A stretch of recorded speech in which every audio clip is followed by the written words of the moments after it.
في القلب شعاع يهديني نور الإيمان سرى فيني وبذكرك يا ربي أرقى دوما.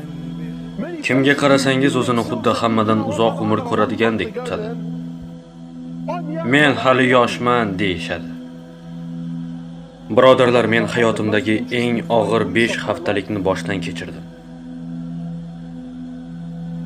Oxirgi 5 hafta ichida 8 ta birodarimizni qabrga qo'ydik.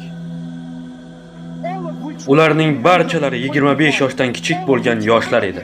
Ular hech qanday kasal emasdilar. Juda sog'lom edilar. Allohga qasamki, ularning biri 18 yoshda edi va juda baquvvat, juda basavlat edi. Xuddi tankka o'xshardi. 8 ta 25 yoshdan kichik bo'lgan yigitlar.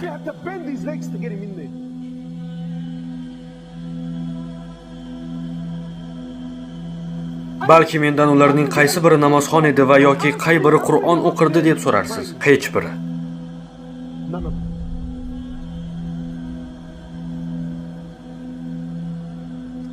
Ularning hech biri na namoz o'qimas edi va na Qur'on. Hech. Bu haqda menga ularning atrofidagi do'stlari aytib berishdi. Ha, ularning do'stlari. Birodarlar, sizlar uzoq yashay olaman deb o'ylaysizlarmi? Vallohi birodarlar, qabristonga boringlar. Qabr toshlarini o'qinglar. Birodarlar, men ham o'smirlik paytim o'lim hali men uchun emas deb o'ylardim. Falonchi ancha qari, falonchining nabiralari bor.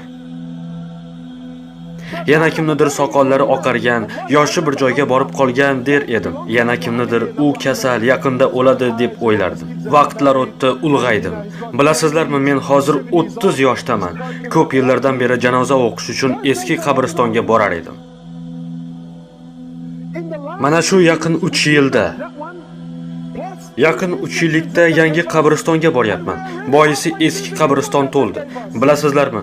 Mana shu qabristonga ko'milganlarning 70%, ha, 70% 35 yoshga kirmagan insonlardir.